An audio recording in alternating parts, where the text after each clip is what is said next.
The DEA issuing an urgent warning on rainbow-colored fentanyl pills allegedly being marketed toward kids. Could that be true? And it comes as drugs continue to pour across the southern border. In fact, agents in Texas today seizing the largest amount of cocaine in 20 years.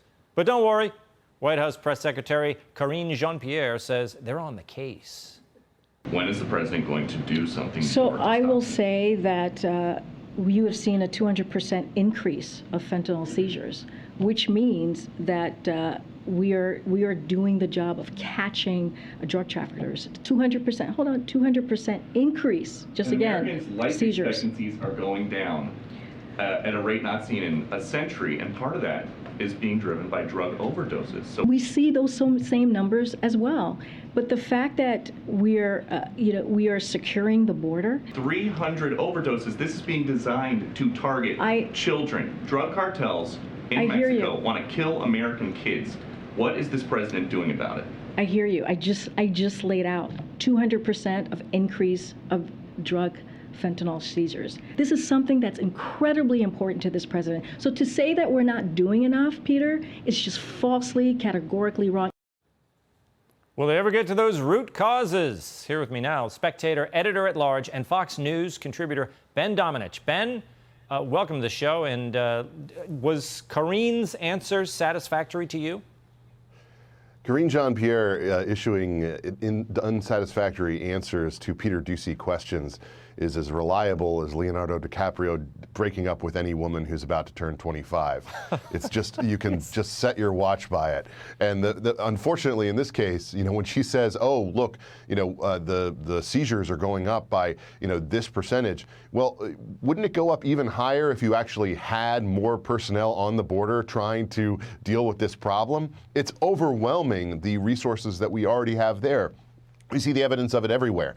And when you see the kind of ramifications when it comes to America's youth and the level of degradation among life expectancy, there's really no question that this is out of control. It's a huge problem. It's flowing directly from China into Mexico and then over our southern border in all of these different forms. And whether they look like they're the colors of unicorns or not, this type of packaging of drugs in a way that is designed to make them increasingly appealing to younger people across America ought to be of a top concern for everyone. Instead, Karine Jean-Pierre and the whole White House basically just says, we're dealing with it, don't worry about it, it's not a real problem, look over here.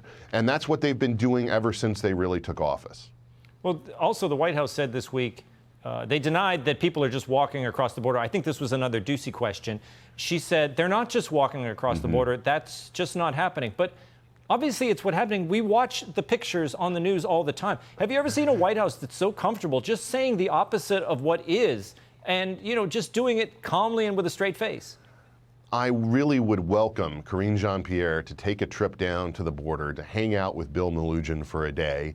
Trust me, she will learn more in that 24-hour period than she knows from any kind of briefing that she's received from this White House, because there are people crossing the border, walking across it every single day. They're doing it by the hundreds and by the thousands. They're doing it in targeted ways, and they're doing it having paid the Mexican cartels for the privilege of doing that. The cartels have more control on their side of the border than we do of our side of the border, and that is a travesty. It's one that was indicted under Republicans under the previous administration, under President Trump, but it's also something that I think this White House, because of the fact that it's associated with President Trump and with Republicans, they just want to pretend like the problem doesn't exist. And instead, it's turned into this humanitarian crisis that we see playing out in front of us every day. It's just that the media right now is willing to carry water for this White House as opposed to pay any attention to it.